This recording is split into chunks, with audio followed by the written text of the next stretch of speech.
Part 1, Life in Medieval Prisons, Inside the Dungeons. Hey guys! Tonight we're diving into something that is somehow both dark and incredibly boring at the same time. Medieval prisons.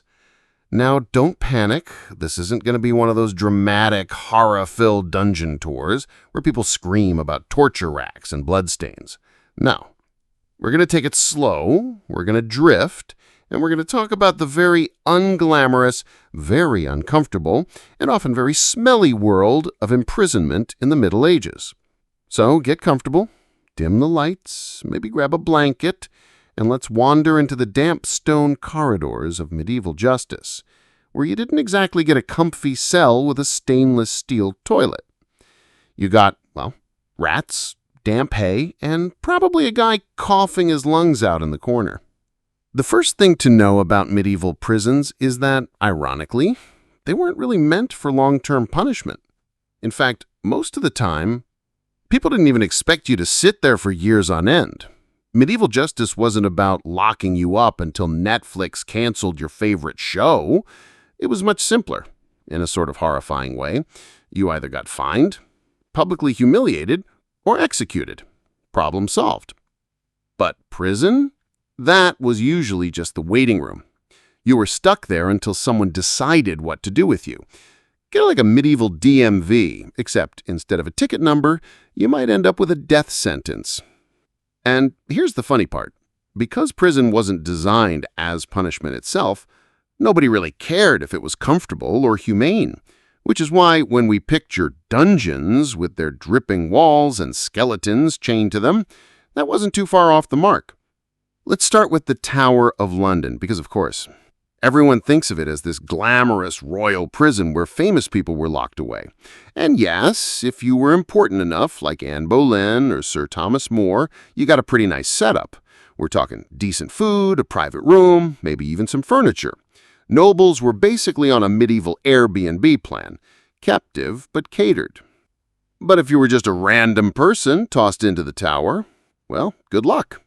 You were shoved into one of the dank stone rooms below, sometimes chained, always bored, and probably writing your name on the wall just to stay sane. And to top it off, the wardens often expected you to pay for your own upkeep. That's right, imprisonment came with hidden fees, because nothing says justice like being billed for your chains. And if you couldn't pay, the conditions got worse. Less food, dirtier quarters, maybe no bedding at all. Medieval prisons were essentially pay-to-play misery. Now, not all prisons were as iconic as the Tower. Most towns had their own little lockups, often attached to castles or city gates. These were smaller, dirtier, and way less organized. Imagine being tossed into a windowless room with straw on the floor, a single bucket in the corner, and about 10 other guys who had all been drinking heavily before getting arrested. That was your weekend getaway. And of course, ventilation was not a priority. Some prisons were basically underground pits, literally dug out below castles. They were called oubliettes, meaning to forget. And yes, that's exactly what they were used for. You drop someone down there, and they just stayed, forgotten. No ladder, no stairs, no exits, just a hole with a prisoner in it, like some sort of medieval delete file option. It sounds shocking, but honestly, oubliettes weren't as common as horror movies make them seem. They did exist, but most prisoners weren't shoved into a bottomless pit. They were just shoved into a very slightly less depressing stone room. Now, let's talk about daily life. What did prisoners do all day? The short answer? Not much. Entertainment was scarce unless you counted staring at the wall as a sport. Some people carved graffiti into the stone to pass the time. You can still see a lot of it in castles today. Names, prayers, little doodles of knights or crosses, which means that even 600 years ago, people were basically just bored out of their minds, scribbling on the walls like middle schoolers stuck in detention. Food, as you might guess, was not gourmet. Bread, water, maybe some broth if the guards were feeling generous. If you had money or rich relatives, you could bribe your way into better meals. There are records of noble prisoners in the Tower of London feasting on roasted meats, wine, and pies. Meanwhile, the guy in the cell next door was gnawing on moldy crusts. Again, medieval prison, a two-tiered system, one for the fancy folks, one for everyone else. And of course, hygiene was an afterthought. Imagine being stuck in a room with no plumbing, straw that hadn't been changed in months, and maybe one communal bucket. Diseases spread quickly. Lice were inevitable, so was the smell. Honestly, the worst punishment wasn't the chains, it was your cellmate's body odor. But here's where it gets weird. In some cases, prisons were surprisingly social. You could actually have visitors, family, friends, even lovers. People would bring food, gifts, and letters. In certain towns, prisoners were even allowed to wander around outside during the day, as long as they promised to come back at night, which is either incredibly trusting or just lazy security. In other cases, though, imprisonment became a slow, quiet death sentence. If you were locked away for debt, for example, you could be there indefinitely until you somehow paid off the debt, which you couldn't because you were literally in prison. It was a perfect little medieval catch-22. And then there was torture. Let's get this out of the way. Torture did happen in some prisons, but not as an everyday thing. It wasn't like every random pickpocket was stretched on the rack.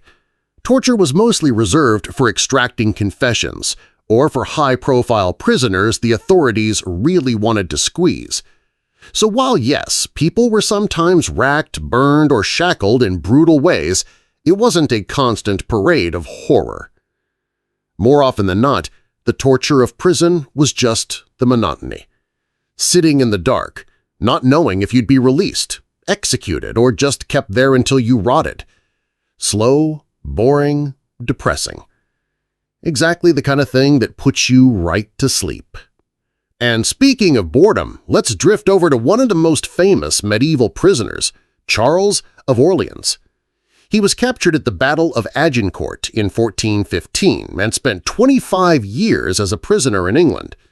Now that sounds horrific, 25 years locked up. But here's the thing. Charles was a noble, and nobles didn't exactly suffer the way commoners did. He had books, he had visitors, he had writing supplies. He actually used the time to compose poetry, hundreds of verses, in fact. So yes, medieval prison could either mean sitting in a rat-infested pit or becoming a full-time poet. It all depended on your social rank. Another strange case is that of King Richard II of England. He was deposed in 1399 and held in Pontefract Castle, where he eventually died. Officially, he probably starved to death, possibly deliberately starved by his captors. But even then, his prison was more like being confined in a royal residence. It wasn't chains and whips. It was isolation, paranoia, and silence. Which, let's be honest, might have been even worse. Let's pause and imagine this. You're sitting in your cell. The walls are damp. A torch flickers somewhere outside.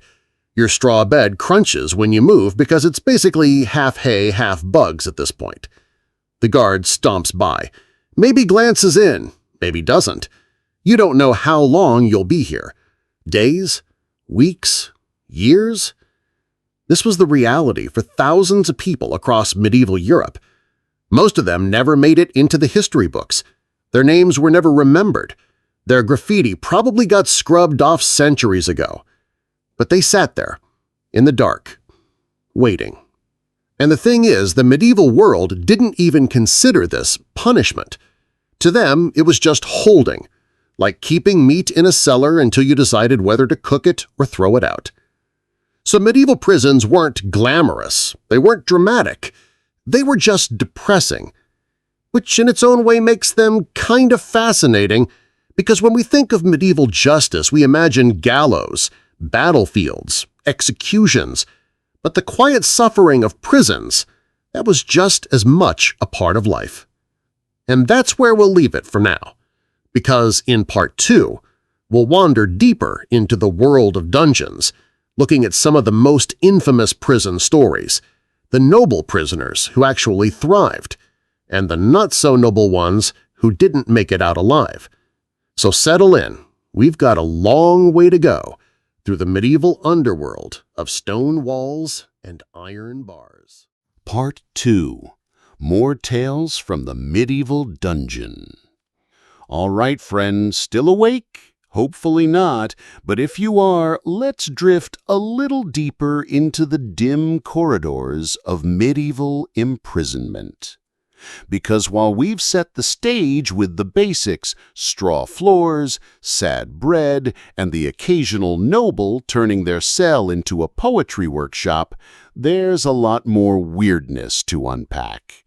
Tonight, we'll float through some infamous prisons, some unlucky inmates, and the delightful way medieval Europe managed to make captivity both boring and terrifying at the same time. So let's shuffle down the corridor, torch in hand, and see who's chained up next. Now, one of the most notorious medieval prisons was Newgate Prison in London. If the Tower of London was the fancy royal Airbnb, Newgate was the discount hostel where you absolutely did not want to check in. Built in the 12th century, Newgate quickly became a dumping ground for thieves, debtors, and just about anyone who annoyed the authorities. And it had a reputation. We're talking overcrowding so bad that people sometimes suffocated before their trial even started. The air was thick, the filth ankle-deep, and the jailers completely corrupt. Because here's the thing, Newgate was basically run on bribes. Want food? Pay the jailer. Want a blanket? Pay the jailer. Want to not be chained to the wall all day? You guessed it. Pay the jailer. It was like a very grimmed-up version of modern microtransactions. Except instead of buying a new skin in Fortnite, you were buying your chance not to starve. And yes, executions happened right outside the prison. The gallows at Tyburn were waiting. So imagine sitting in your stinking, overcrowded cell, listening to the muffled cheers of the crowd as someone was hanged nearby. Not exactly a confidence booster. But Newgate was just one example. France had its own horrors, like the infamous conciergerie in Paris. Later, during the French Revolution, it would be the holding pen for Marie Antoinette herself. But even in the medieval period, it was already a grim stopover for prisoners. The irony? The conciergerie was originally part of the royal palace. So one side of the building was filled with kings and feasts, while the other side was full of desperate prisoners waiting for judgment. That's medieval architecture for you. Banquet upstairs, dungeon downstairs. And speaking of kings, let's not forget that royals themselves often ended up in captivity. Because if you were high enough on the social ladder, you weren't just killed outright, you were worth more alive. Alive, you could be ransomed. Alive, you could be used as a bargaining chip. Alive, you could even still be king, just under someone else's thumb. Take King John II of France, nicknamed John the Good. Spoiler, he wasn't particularly good. Captured by the English in 1356 at the Battle of Poitiers, he spent several years as a prisoner in London.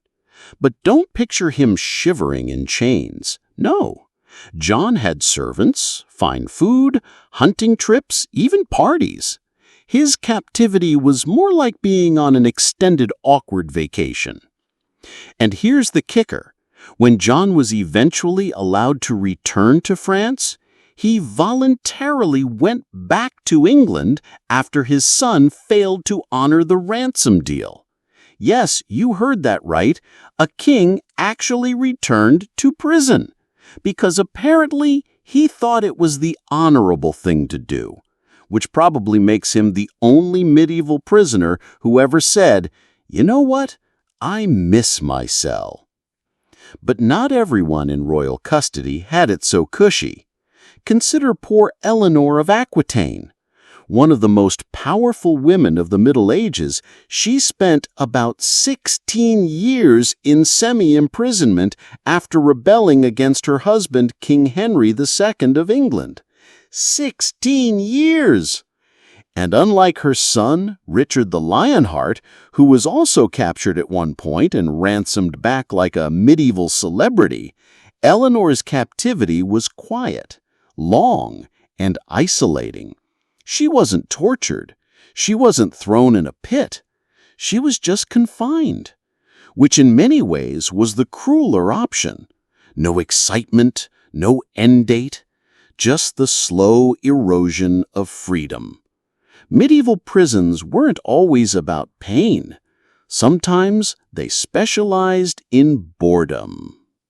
Now, let's float over to the subject of debtors, because if there's one group that got particularly shafted by the system, it was them. Being in debt in the Middle Ages wasn't just stressful, it was criminal. If you owed money you couldn't repay, you could be thrown into prison until the debt was settled. But of course, you couldn't work while imprisoned. So how exactly were you supposed to earn the money back? You weren't. The whole setup was a medieval deadlock. Some prisoners relied on family to scrape together funds.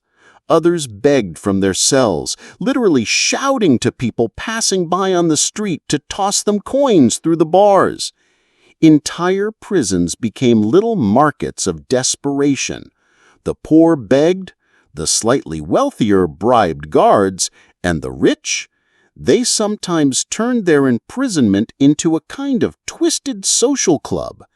It was, in short, capitalism meets medieval misery.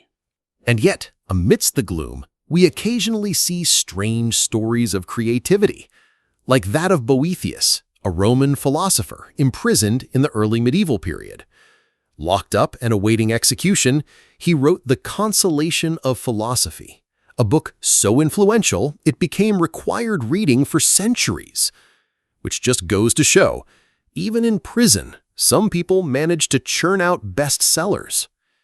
Meanwhile, most other prisoners were just scribbling tic-tac-toe boards onto the wall and praying for release. Let's not forget about religious prisons either. The church had its own system of incarceration, often tied to monasteries. Monks who broke the rules could be confined in little stone cells, sometimes for weeks, sometimes for life. And yes, some heretics ended up in ecclesiastical prisons too. These could be bleak, but again, your treatment depended entirely on your status. A high-ranking cleric might get a decent room and visitors. A random peasant accused of heresy? Dark cell, little food, and eventually a date with the stake. So if you're sensing a theme here, it's that medieval prisons were less about justice in the modern sense and more about how much money and status do you have, because that determined everything. Your food, your bedding, your chances of survival. Justice wasn't blind. Justice was bribable. Now I know some of you are probably picturing classic torture devices here. The rack, the Iron Maiden, the thumb screws. And yes, some of those existed, though the Iron Maiden is likely a later myth. But let's slow down and remember that torture was not the everyday norm. The bigger torture was psychological. Imagine sitting in a windowless cell, hearing footsteps echo down the corridor. Was that the guard bringing food? Was it someone coming to drag you to trial? Or was it just another day of nothing happening? That creeping uncertainty, that slow erosion of hope, that was the real punishment. And if that doesn't put you to sleep, nothing will. But let's take a moment to appreciate one of the strangest aspects of medieval imprisonment: the graffiti. Yes, graffiti! Many castles and prisons across Europe still bear the marks of their prisoners. People carved names, dates, prayers, even full poems into the walls. In the Tower of London, you can still see elaborate carvings done by Catholics imprisoned under Elizabeth I. These weren't crude doodles. Some are intricate, detailed works of art, which makes sense when you have nothing else to do for years. You might as well get good at carving stone. So, in a way, these prisons became accidental art galleries, silent museums of suffering and boredom. And then there were the escapes, because of course not everyone just sat quietly waiting for their fate. Some prisoners managed to bribe their guards, others tunneled out. There are stories of people lowering themselves out of castle windows with sheets tied together, just like in the cartoons. Richard the Lionheart himself reportedly tried to escape captivity in Germany, though he was eventually ratted out by a minstrel. Yes, a singing minstrel.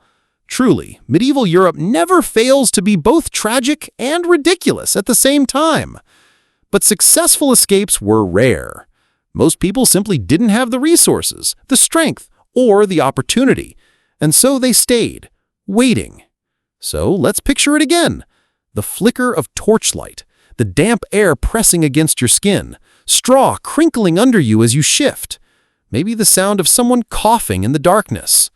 The days blur together, no clocks, no calendars, just stone, silence, and waiting. That was medieval prison. Not fiery drama, not constant torture, just slow decay. And as we let that image fade, we'll prepare for part 3, where we'll wander through some of the strangest individual cases of medieval imprisonment. Kings who died mysteriously in custody, nobles who made their cells luxurious, and ordinary folks who disappeared into dungeons never to be seen again. Because if medieval prisons were anything, they were equal opportunity misery. Part 3. Prisoners with Names, Stories, and Bad Luck. Still with me? Hopefully you're at least half asleep by now, which, honestly, is the highest compliment this channel can get. But if you're awake, don't worry, we're just going to keep floating calmly through the medieval prison system. So far, we've explored the basics: straw bedding, bribed jailers, noble poetry clubs. But tonight, let's wander closer to the people. Because medieval prisons weren't just gloomy stone walls. They were full of actual humans, some famous, most forgotten, all of them stuck in a place that smelled like a barnyard that hadn't been cleaned in a year. And trust me, some of their stories are both tragic and mildly absurd. Perfect bedtime listening.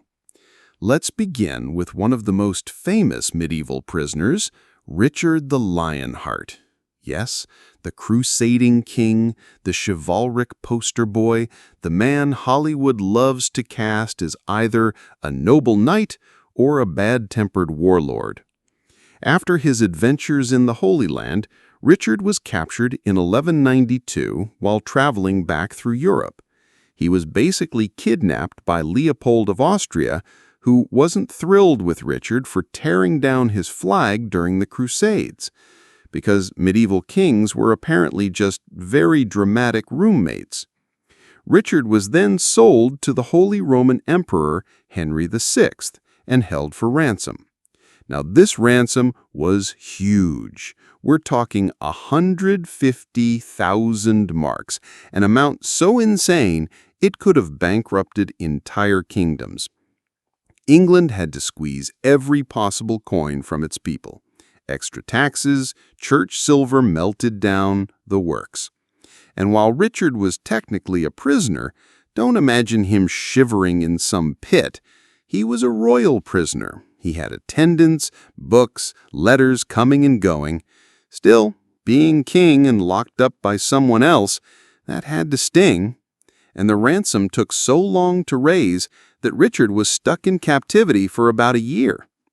So the great crusading hero ended up spending more time locked up in Europe than actually ruling his kingdom, which kind of sums up medieval kingship, really. Lots of titles, very little actual ruling, and occasional awkward kidnappings. Next, let's talk about James I of Scotland, not the Stuart one. This was the earlier James who was captured by the English in 1406. He was just a kid at the time, around 12 years old. England basically decided to hold on to him for 18 years. Now, on the one hand, James's captivity wasn't entirely awful. He was educated, well-fed, and introduced to English culture. He grew up speaking fluent English and became something of a Renaissance-style poet. But still, 18 years as a hostage? That's more than half a lifetime back then. And when he was finally released and went back to Scotland, his long absence made ruling, complicated. He was technically king, but he'd been away for so long that nobody really cared. Which is a theme you'll notice. Medieval prisons didn't just destroy lives. They also scrambled politics in wonderfully dysfunctional ways. Speaking of dysfunctional politics, let's float over to Charles I of Navarre. Nicknamed Charles the Bad, always a promising start, he was imprisoned multiple times during his very chaotic career in the 14th century. Charles managed to annoy just about everyone, the French crown, the English, even his own subject. And eventually, he ended up imprisoned by Charles V of France. At first, his captivity wasn't too harsh. After all, he was still royalty. But his reputation for scheming was so bad that eventually the French just decided to lock him up more securely. And when he finally died, it was in one of the most infamous ways imaginable. He was wrapped in a flammable linen shroud soaked in brandy and then accidentally set on fire. Not technically a prison death, but given his history of imprisonment, you have to wonder if the universe was just tired of dealing with him. Now, if you want something even darker, let's drift to Edward II of England. Edward II was not a popular king. He had disastrous military campaigns, relied too much on unpopular favorites, and basically made a mess of things. Eventually, he was deposed by his wife, Isabella, and her lover, Roger Mortimer. Edward was imprisoned at Berkeley Castle in 1327. Now, the official story is that he died there in custody, probably murdered. Later rumors claimed he was killed in, let's just say, a very graphic and undignified way involving a red-hot poker. Modern historians doubt that detail. It was probably propaganda. But still, the fact that people found it believable tells you everything about Edward's reputation. So, while not every medieval prison ended with torture, some kings definitely didn't make it out alive. And Edward's death shows how imprisonment could be a neat little solution to a political problem. No need for trials, just quietly remove someone in a castle cell. And then there's John Balliol, another Scottish king who managed the rare feat of being so unpopular that his own people nicknamed him Tum Tabard, meaning empty coat. Not exactly a glowing review. After losing his crown to Edward I of England, Balliol was imprisoned in the Tower of London. But again, this wasn't the dank dungeon version. He had attendants and comforts. Eventually, he was released and sent to live in France. So his prison story was less tragic dungeon death and more unwanted king sent to permanent timeout abroad. But let's not just focus on kings. Nobles, clergy, and ordinary folks had their share of grim experiences too. Take the Lollards, early religious reformers in England. Many were imprisoned for challenging the authority of the church. Some were eventually burned at the stake. But before that, they spent long, dreary stretches in prison cells. Their graffiti still survives in places like Lollard's Tower at Lambeth Palace. Prayers, names, symbols carved desperately into the stone. It's haunting in a quiet way. These weren't rulers or generals, just people who dared to think differently, locked up and forgotten. Their scratch marks on the wall are all that's left of them. Then there's the strange case of Eleanor Cobham, Duchess of Gloucester. In the 1440s, she was accused of witchcraft and necromancy, always a crowd pleaser in medieval England. Eleanor supposedly tried to predict the king's death using astrology, which was enough to get her arrested. Her punishment wasn't execution, but imprisonment for life. She spent years being moved from one castle prison to another, Chester, Kenilworth, and finally Balmoral. And while she wasn't thrown into a dungeon pit, the endless isolation and confinement must have been its own form of slow torture. She died still imprisoned, remembered mostly as an unlucky noblewoman who dabbled a little too much in horoscopes. Of course, not every prisoner had such a long, drawn-out story. For many, imprisonment was just a pit stop on the way to execution. Take the countless thieves, vagrants, and rebels that passed through prisons like Newgate. Most weren't held for years. They were thrown in, held until trial, and then marched out to the gallows. The prison was just a waiting room before death, and in some cases, the waiting room was worse than the execution. Days of rotting in filth, followed by a quick hanging. Honestly, if you were unlucky enough to end up in medieval prison as a commoner, your story usually ended the same way. Forgotten. But not everyone who went into prison disappeared. Some, bizarrely, came out stronger, like Charles of Orleans, whom we met earlier. Captured at Agincourt, he turned his long captivity into a writing career. His poetry survived, giving him more fame than most of the kings who imprisoned him. Sometimes being locked away with nothing but paper and ink was the best career move you could make. And then there were the escapes. Let's drift back to the Tower of London for a few. One of the most famous escapees was Ranulph Flambard, Bishop of Durham, who was imprisoned in 1100. His crime? Basically being too close to King William II and skimming a little too enthusiastically from the treasury. But Ranulph managed to smuggle in a rope hidden inside a wine cask, because of course he did, and then used it to climb down the tower wall. He got away, proving once again that wine solves everything. Another notable escape came centuries later, when a Jesuit priest named John Gerard was imprisoned in the Tower under Elizabeth I. He managed a daring nighttime escape using ropes across the moat with the help of Catholic sympathizers. And he left behind detailed accounts of his time in prison, giving us one of the most vivid descriptions of Tower life. So, yes, some people did manage to beat the system. But for every daring escape, hundreds more prisoners just stayed. Now, if we step back and look at the bigger picture, medieval prisons were rarely about justice as we think of it today. They were tools. Tools for holding, tools for silencing, tools for making money through bribes and ransoms. And the people inside them, whether kings, queens, nobles, heretics, or beggars, experienced a strange mix of neglect and control. Sometimes they lived comfortably, sometimes miserably. Sometimes they emerged as poets, sometimes as corpses. But the common thread was always uncertainty. You never knew if your cell was temporary or permanent. You never knew if you'd walk free or never see sunlight again. And that slow, gnawing uncertainty, that was the true dungeon of the Middle Ages.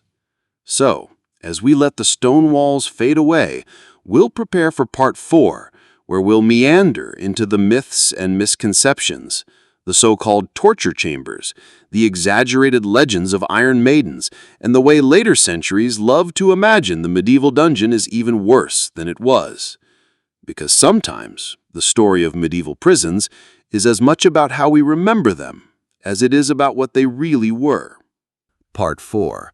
Myths, Legends, and the Dungeon That Never Was. Hey again, if you're still conscious at this point, congratulations. Most people would have drifted off somewhere between straw bedding and communal bucket. But since you're here, let's keep floating. Tonight we'll poke gently at one of the most fascinating parts of medieval prisons, not the reality, but the myths. Because here's the thing: when people imagine medieval prisons, they picture spikes, bloodstains, Iron Maidens, chains on the wall, and a skeleton or two thrown in for good measure. Basically, the set of a low-budget horror film. But the truth, as usual, was much less exciting and somehow even grimmer. So let's take a slow walk through the myths and see which ones hold up and which ones are just later inventions. Let's start with the big one, the Iron Maiden. You've probably seen it in museums or movies. A tall, coffin-like structure lined with spikes inside, designed to pierce the victim when it closed. Terrifying, brutal, and fake. That's right. There's no real evidence of Iron Maidens being used in the Middle Ages. The earliest known Iron Maiden was actually put together in the 18th or 19th century, assembled from random pieces of armor and ironwork to thrill tourists. It was basically medieval Disneyland, except with more rust and fewer mouse ears. So the Iron Maiden, a myth, or at least a later invention designed to make the Middle Ages look more sadistic than it already was. The reality of prison was plenty awful. People starving in filth, chained in damp cells, forgotten in pits. But that wasn't gory enough for later centuries. They wanted spikes. They wanted drama. And so the Iron Maiden was born as a piece of fake history. Another popular image, the rack. This one is real, unfortunately. It was a wooden frame with rollers at both ends designed to stretch the body by pulling on the arms and legs. Not fun. But here's the catch. It wasn't a standard piece of prison furniture. It wasn't sitting in the corner of every castle dungeon waiting for random pickpockets. It was used selectively, mostly in cases of treason or political prisoners where authorities wanted confessions. So yes, the rack existed, but it was rare, dramatic, and not nearly as common as Victorian storytellers made it out to be. For most medieval prisoners, the torture wasn't stretching. It was just sitting in a damp room doing nothing until you wasted away. A slower, less cinematic suffering. And then there's the thumbscrew. Small, nasty, and unfortunately very real. It was a device that crushed the fingers or thumbs used to extract confessions or simply cause pain. Again, though, it wasn't a standard issue item in every local prison. Torture in medieval prisons wasn't as industrialized as people imagine. It wasn't like every guard had a torture toolkit under the bed. What was more common? Hunger, cold, boredom, the occasional beating. Medieval cruelty didn't always need elaborate machinery. Sometimes it was as simple as refusing to feed you properly, or chaining you in one spot until your legs gave out. A slower, less cinematic suffering. And then we come to the oubliettes. We touched on this earlier, those infamous pit-like cells where people were dropped and then forgotten. The name literally comes from the French word oublier, to forget. Sounds dramatic, doesn't it? Like a bottomless well of despair where unlucky prisoners wasted away. But here's the spoiler. Oubliettes did exist, but again, not in the way pop culture likes to imagine. They weren't always endless holes. Sometimes they were just small, cramped rooms with tiny entrances, designed more for secure confinement than deliberate starvation. Were people ever left to die in them? Probably sometimes. But often they were simply another kind of cell. More secure, less escapable, but not necessarily a medieval garbage chute for humans. Later writers exaggerated the horror, turning them into symbols of cruelty rather than everyday reality. Here's the thing. The Middle Ages already had plenty of suffering. People really did sit in dark cells for months or years. They really did starve. They really did get forgotten by families who couldn't pay their debts. But later centuries looked back and said, not dramatic enough. Let's add spikes. So much of our mental image of medieval prisons comes from the 18th and 19th centuries, when Romantic writers loved to paint the Middle Ages as a time of extreme darkness. Gothic novels, Victorian history books, and early tourist guides all leaned into the image of dungeons filled with chains, skeletons, and torture machines. In reality, medieval prisons were more depressing than shocking. Less gore, more boredom, which, in its own way, is worse. Let's pause on that thought. Imagine two scenarios. In one, you're dragged to a torture chamber, strapped to a rack, and brutally stretched. Horrific, yes, but at least something is happening. It's sharp, brutal, quick. In the other, you're shoved into a dark room. You sit on damp straw. Days pass. No one tells you what's happening. You don't know when you'll get food. You don't know if you'll be released, executed, or just left to rot. Which is worse, the sharp shock of torture or the endless monotony of despair? Medieval prisons specialized in the second, which is probably why later centuries had to invent all the spikes. They were trying to make boredom sound more exciting. But let's not dismiss the occasional true horror. Torture was used, particularly in inquisitorial prisons. The medieval church did occasionally turn to the rack, the strappado, where you were suspended by your arms behind your back, or other painful methods to get confessions. And a little bit of torture could worn a person up a lot. Yet even here, there's nuance. Torture wasn't seen as a standard punishment. It was an investigative tool. Authorities used it to confirm suspicions, extract names, or force heretics to recant. Brutal, yes. Every day? No. So if you're picturing every dungeon as a medieval torture museum, dial it back. The real suffering was usually simpler, dark, cold, forgotten. And then there's the myth of skeletons chained to the wall. You know the image. A prisoner locked in a cell, never released, until only bones remain hanging from the irons. Very spooky, very gothic, very unlikely.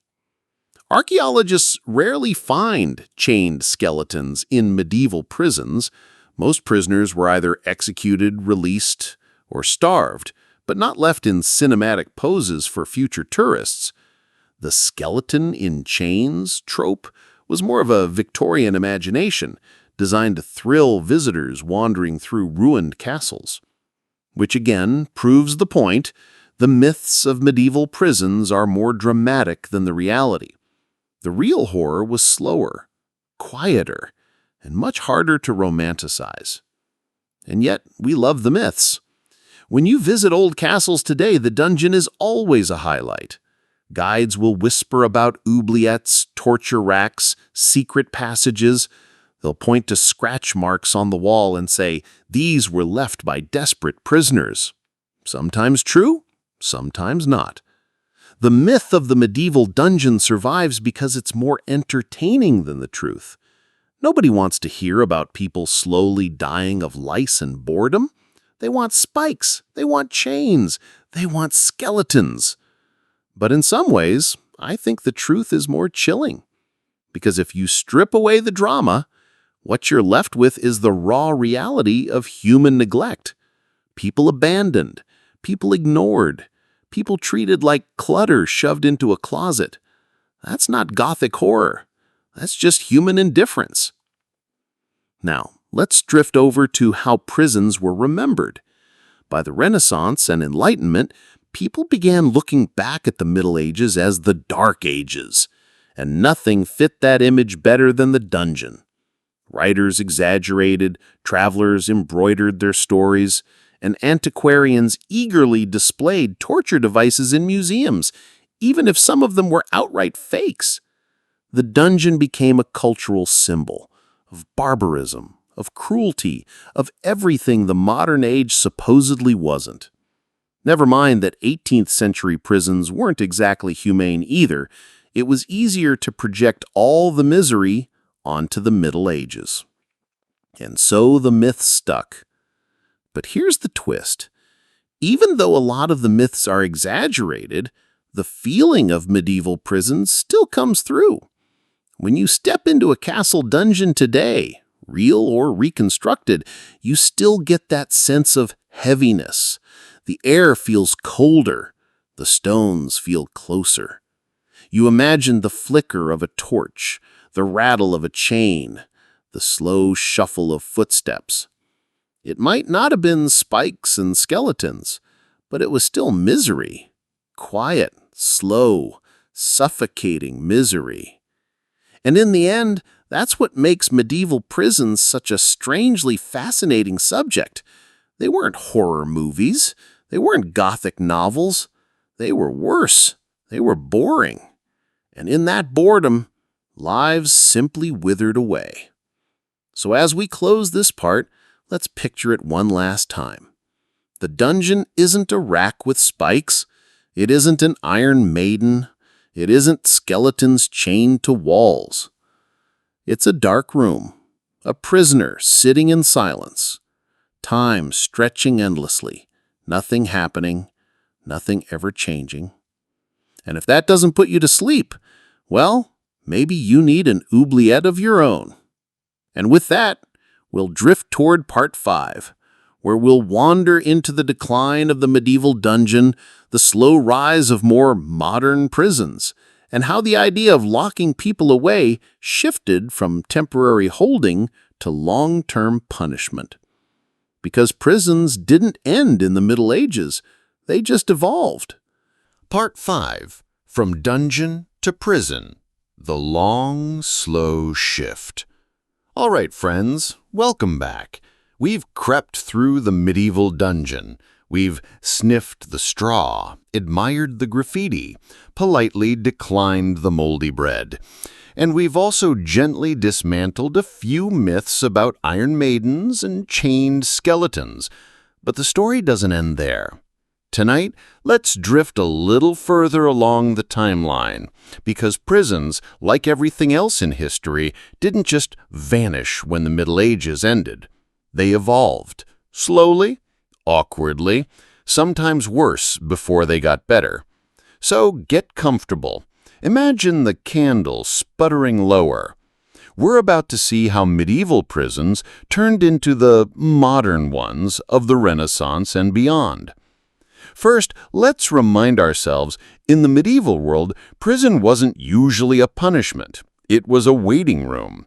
You sat there until the authorities decided whether to fine you, flog you, hang you, or let you go. But by the late medieval world, things were beginning to shift. The idea of using imprisonment itself as a punishment was creeping in. Towns were building more permanent jails. Legal codes were starting to mention prison sentences, not just holding cells. Why? Well, a few reasons. One was simply population growth. More people meant more crime, and more crime meant more need for a system to deal with it. Executions and mutilations could only go so far before they caused unrest. Imprisonment offered a quieter alternative. Another reason was the rise of centralized states. Kings and governments were slowly consolidating power, and prisons were a way to show control. A gallows in the town square was dramatic, yes, but a big stone prison said, "We're organized, we're permanent, we can keep you under lock and key for as long as we want." And finally, money. Always money. Imprisonment was another way to extract bribes, fees, and ransoms. A prisoner who lingered in jail could be milked for far more cash than one quickly executed. So, gradually, prison stopped being just a waiting room and started becoming the punishment itself. One of the earliest hints of this comes in Italy. Of course it does. Italy always liked to be ahead of the curve when it came to civic experiments, whether it was banking, frescoes, or mildly terrifying prisons. By the 13th and 14th centuries, Italian city-states like Florence and Venice had established more organized prisons. They weren't necessarily humane, don't imagine sunny courtyards and rehabilitation programs, but they were structured. Prisoners could be held for long terms. There were rules, categories, even registries. Venice, in particular, had the piommi, the lead prison cells under the lead roof of the Doge's palace. Hot in the summer, freezing in the winter. Not exactly ideal conditions, but they showed a new trend: imprisonment as a long-term punishment, not just a stopgap. Meanwhile, in England, the picture was similar. By the Tudor period, prisons were filling up with not just thieves and debtors, but also religious dissenters. Henry VIII and Elizabeth I weren't shy about tossing people in the Tower of London for months or years. Sometimes they were executed afterward, sometimes not, but the imprisonment itself became the ordeal. Think of Sir Walter Raleigh. He spent about 13 years locked in the Tower, writing books, conducting experiments, and probably wishing he hadn't annoyed the crown quite so much. By the time he was finally executed, he had already served what we'd now call a very long prison sentence. So the shift was happening, slowly, unevenly, but unmistakably. And then, of course, there were the debtors' prisons. We talked about debt in the medieval world, but in the early modern period, it exploded into a full-blown industry. By the 16th and 17th centuries, debtors' prisons were everywhere in Europe. And they weren't just temporary holding spots, they were designed for long-term stays. The logic was simple, if cruel. If you owed money, you went to prison until you repaid it. Which, as we've mentioned, was impossible, since you couldn't exactly earn a living from inside. So people ended up languishing for years, sometimes for life, in prisons like London's Fleet Prison or Marshalsea. These places became whole communities. Families often moved in with prisoners. People worked, traded, even ran taverns inside. Imagine a prison that's also a cramped little town, full of arguments, debts, drinking, and despair. That was early modern debtors' prison. And once again, the line between punishment and exploitation was thin. Jailers made money off bribes and rent, poor prisoners starved, rich ones threw feasts. Same old story, just stretched out over years instead of weeks. If you're noticing a theme, it's that prisons didn't suddenly become more humane with the Renaissance. Quite the opposite. The new idea of imprisonment as punishment meant people were confined longer, in worse conditions, with less chance of release. Take France's Bastille. Built in the 14th century as a fortress, it later became one of the most infamous prisons in Europe. By the 17th and 18th centuries, it symbolized arbitrary royal power. People could be locked away indefinitely on the king's orders without trial. Some prisoners lived comfortably, even luxuriously. Others wasted away in isolation. And when the French revolutionaries stormed the Bastille in 1789, they weren't just attacking a building, they were attacking the very idea of prison as endless, uncertain captivity. But back in the later Middle Ages, before the Bastille, before the debtors' jails, prisons were already showing signs of this shift. Take Germany's medieval city prisons. Many were built right into town halls or gatehouses.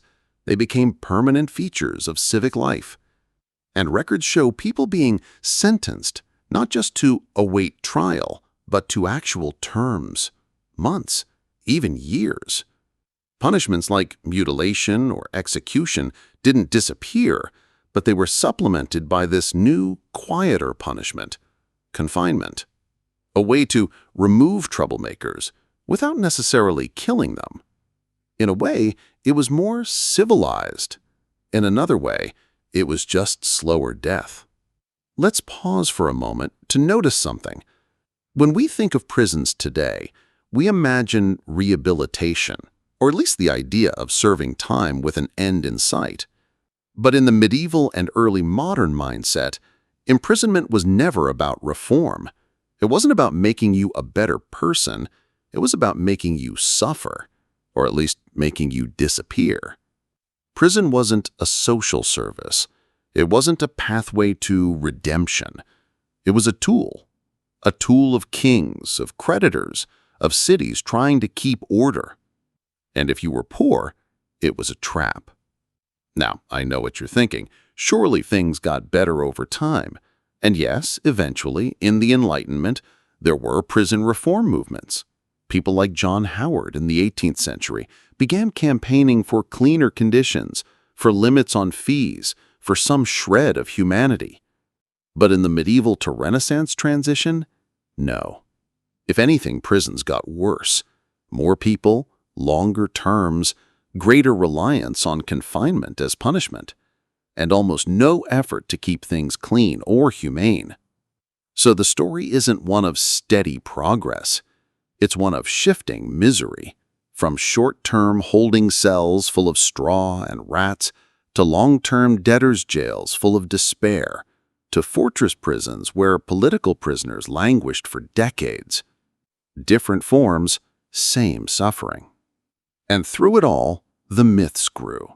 By the time Victorian tourists came along, the medieval dungeon had already been romanticized into a horror show.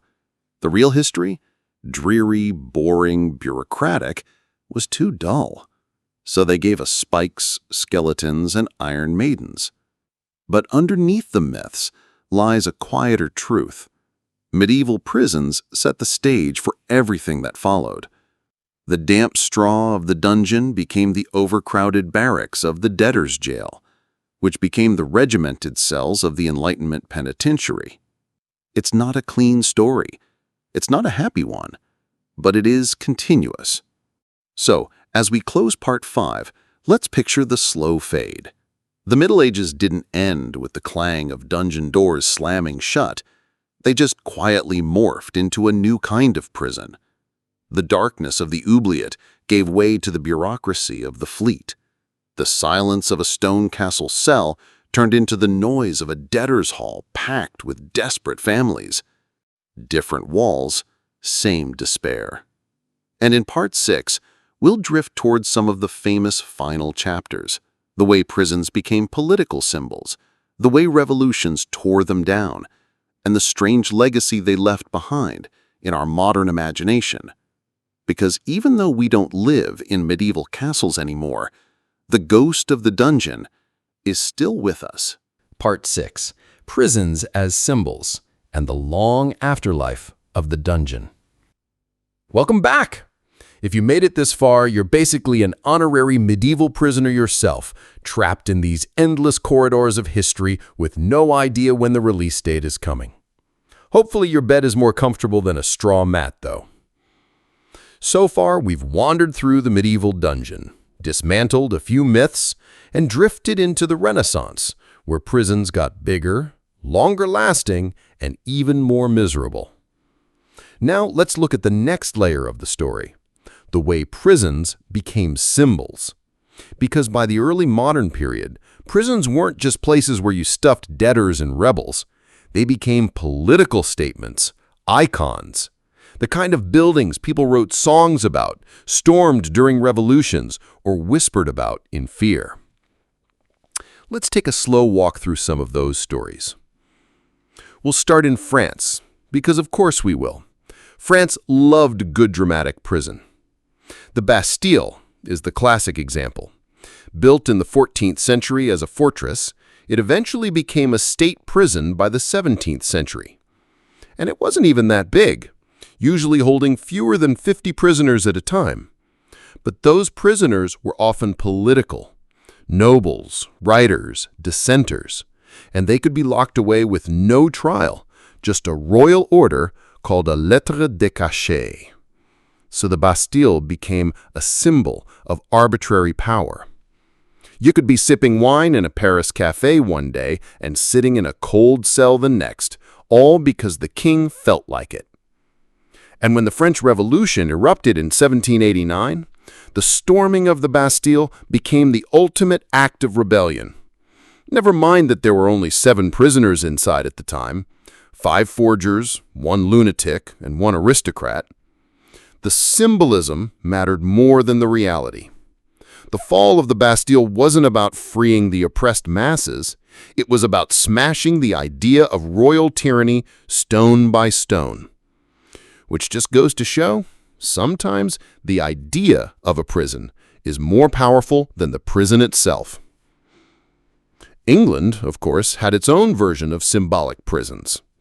The Tower of London wasn't just a fortress or a holding cell. It was a stage. Think about it. High-profile prisoners were paraded in. Anne Boleyn, Sir Thomas More, Lady Jane Grey. Their imprisonment was never just about security. It was about spectacle. The Tower wasn't hidden away. It was right there in London, looming over the city like a reminder that power could turn on you at any moment. And the executions that followed? Public theater. A prisoner's walk from the Tower to the scaffold was as much about reinforcing royal power as it was about justice. The Tower was less a dungeon, more a performance space for the monarchy. Elsewhere, prisons became tools for controlling not just nobles, but ideas. In Italy, the Inquisition used prisons to silence heresy. The Inquisition cells in Rome, in Venice, in Spain, they weren't just about holding people. They were about demonstrating the power of orthodoxy. A dark cell for a heretic wasn't just punishment, it was propaganda. A warning to anyone else thinking about asking inconvenient questions like, do we really need indulgences? So the prison became a billboard, not just a place of suffering, but a message. Obey, or this will be you. And of course, by the 17th and 18th centuries, the very existence of these prisons sparked backlash. Enlightenment thinkers began to rail against the arbitrariness of imprisonment. Writers used prisons as metaphors for tyranny. Plays, pamphlets, and novels painted dungeons as symbols of corruption. Voltaire, for example, was twice imprisoned in the Bastille. Did he suffer there? A little. Did he use the experience to fuel his writing against arbitrary power? Absolutely. And people ate it up. So the prison cell became more than a dark room. It became a symbol in the cultural imagination, a shorthand for injustice, corruption, tyranny. But here's the twist. While prisons became symbols of cruelty and oppression, they also quietly laid the groundwork for something else, the idea of modern incarceration. By the 18th century, reformers were pushing for prisons to become more rational, cleaner, more humane. Not out of kindness necessarily, but out of Enlightenment ideals. The goal wasn't just to lock people up and forget them, it was to reshape them. Enter the age of the penitentiary. Thinkers like Jeremy Bentham came up with designs like the panopticon, a circular prison where a single guard could theoretically watch all the inmates without them knowing whether they were being observed. A creepy Big Brother concept centuries before Orwell. And while Bentham's panopticon was never fully realized, the idea was influential. Prisons began to shift toward surveillance, discipline, and reform. Or at least that was the theory. In practice, they were still overcrowded, filthy, and miserable. But the language changed. No longer just punishment. Now it was about rehabilitation. Which sounds nice until you realize it mostly meant endless silent labor, isolation, and the psychological strain of being watched all the time. Congratulations! Prison had gone from straw and rats to silence and surveillance. Not exactly progress, just a different flavor of suffering. So what does this all mean for our medieval dungeon friends? It means that their legacy didn't end when the Renaissance rolled around. The same stone walls, the same damp cells, the same idea of locking people up, those became the skeleton of our modern prison system. The differences are in the details. The medieval oubliette was replaced by the Enlightenment cell. The waiting room dungeon became the long-term penitentiary, and the myths of torture devices evolved into real surveillance systems. The thread of confinement runs straight through. Let's float back for a moment to the idea of symbolism. Even today, prisons are symbols. They represent law, order, punishment, control. And medieval prisons, whether the Tower, the Bastille, or the quiet oubliette under a castle, taught us how powerful those symbols could be. Think about it. Nobody remembers the names of most medieval prisons, but we all know the Tower, we all know the Bastille, because they weren't just prisons. They were stories. Stories of injustice, of rebellion, of downfall. And that's the strange afterlife of the medieval dungeon. The real prisoners, the real suffering, they've mostly faded. But the image of the dungeon lives on. In novels, in movies, in games, in our imagination. A dark cell, a flickering torch, chains rattling on the wall. That's the picture we carry centuries later. So as we close part 6, let's rest on that thought. The dungeon wasn't just a room. It was an idea. An idea of fear, of control, of silence. An idea that outlived the Middle Ages, outlived the Renaissance, and still lingers with us today. And in part 7, we'll bring this long, gloomy wander to its final stretch, reflecting on the legacy of medieval prisons in culture, memory, and myth. We'll drift through the echoes left behind, the graffiti, the ruins, the tourist traps, and see how the dungeon became part of our shared bedtime stories of history. Part 7. The Echoes of the Dungeon. Hey friends, we've wandered through 6 long parts already, trudging from the straw-filled pits of the medieval dungeon through the debtors' halls of the Renaissance and into the fortress prisons that became symbols of tyranny. You've made it this far, which either means you're really committed to medieval incarceration, or more likely, you drifted off 2 hours ago and this audio is just mumbling away in the background.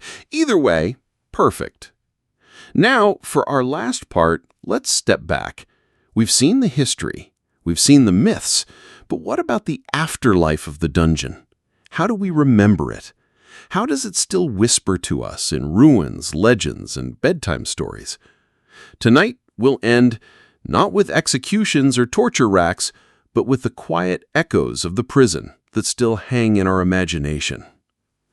First, let's talk ruins. If you visit a medieval castle today, chances are someone will try to show you the dungeon. Sometimes it's authentic, a cramped stone chamber below ground. Sometimes it's a wine cellar that a Victorian guide decided was scarier if called a dungeon. But either way, tourists flock to it. And why? Because the dungeon is one of the most tangible links to the darker side of history. Banquet halls are nice, chapels are pretty, but a dungeon? That feels real. You can stand in the damp air, touch the cold walls, and imagine yourself locked in. Even if the truth was more boring than brutal, the atmosphere lingers. Visitors crouch through low doors, squint into dark cells, and whisper about prisoners chained in the dark. The dungeon has become the star attraction. And ironically, that attention has preserved them. The graffiti, the carvings, the scratch marks of long-forgotten captives, they're now museum pieces. The prison cell has become a kind of shrine to suffering. Then there are the stories. Think of how many legends revolve around imprisonment. Kings dethroned and locked away, queens pacing in towers, nobles scheming in their cells, ordinary prisoners carving desperate prayers into stone. The reality was often less dramatic, more mildew, less plotting, but the stories stuck. Shakespeare filled his plays with characters languishing in prisons. Later writers used dungeons as settings for Gothic novels. Even today, fantasy novels and video games lean heavily on the trope of the dark medieval cell. The dungeon became a cultural stage set, an instant way to signal danger, despair, injustice. You don't need to explain much. Just say, the hero was thrown into the dungeon, and we all get the picture. That's the legacy, the dungeon as shorthand. Of course, some places leaned into that legacy more than others. Take the Tower of London again. Its history is complicated, messy, and often less bloody than people think. But the image of the tower as a prison is its main draw. Tour guides happily point to the cells where famous prisoners scratch their names. They retell the stories of executions. They keep the myth alive because it's what people want. The same with the Bastille. Almost nothing of the original building survives. It was torn apart after 1789, but the myth of the Bastille lives on. Every French schoolchild learns about its fall.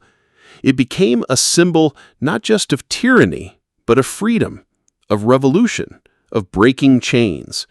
A prison turned into a monument. So we remember the dungeon not just as a place of suffering, but as a symbol of change, a reminder of power, and of its collapse. Let's drift into the smaller echoes. The graffiti. I keep coming back to it because it's one of the most human traces we have. Imagine sitting in a cold, dark cell with nothing to do. Days blending into weeks, and so you scratch something into the wall. Maybe your name, maybe a prayer, maybe a drawing of a cross or a ship, or a simple tally of days. Hundreds of years later, we can still see those marks. They're haunting because they're so ordinary. Not grand speeches, not dramatic gestures, just small scratches of people trying not to disappear. That's what remains of most medieval prisoners. Not their names in history books, but their doodles in stone. And then there's language. The word dungeon itself has shifted over time. In the Middle Ages, a donjon was actually the main tower of a castle, the keep, not a prison. Over time, though, the word slipped into meaning underground cell. By the Victorian period, dungeon meant exactly what we picture now, a dark, scary prison. So even in language, the myth overtook the reality. The dungeon we imagine today is less about medieval architecture and more about Victorian storytelling. Yet the word stuck, heavy with gloom. Let's not forget the way dungeons haunt our pop culture, too. Every fantasy story has one. The hero gets thrown into a dungeon. The villain has captives in a dungeon. Even the role-playing game Dungeons & Dragons built an entire genre on the image. And rarely do these dungeons look like real medieval prisons. They're exaggerated, filled with chains, skeletons, torches, treasure chests. More myth than history. But that's the point. The dungeon has become a space of imagination, a place where fear and adventure overlap, a cultural symbol that no longer needs to be accurate, it just needs to feel dark, damp, and slightly thrilling. The medieval prisoner, sitting in silence on damp straw, would probably be baffled by how glamorous their misery has become in our stories. But that's history for you. Boring realities turned into exciting myths. Now, let's end by drifting back to the core. For all the myths, all the legends, all the tourism, what was the real medieval prison? It was silence. It was waiting. It was damp stone, bad air, bad food. It was not knowing if you'd see daylight again. It was uncertainty, stretched across weeks, months, years. That's the legacy beneath the myths. The dungeon wasn't exciting. It wasn't even always cruel in a dramatic way. It was just neglect. And sometimes that's worse. Because you can brace yourself for pain, but how do you brace yourself for nothing? For endless nothing, broken only by the shuffle of a guard or the squeak of a rat? That was the real medieval prison. Not spikes, not flames, just emptiness. And that's why, centuries later, we're still haunted by it. So as we finish this long, wandering tour, let's dim the torchlight one last time. The doors creak shut. The air grows heavier. The footsteps fade away. And in that silence, in that dark, we can hear the faintest echoes of the people who sat there long before us. Kings, queens, nobles, thieves, heretics, forgotten debtors. All of them waiting, all of them fading, all of them part of the quiet, endless story of the dungeon. Sweet dreams.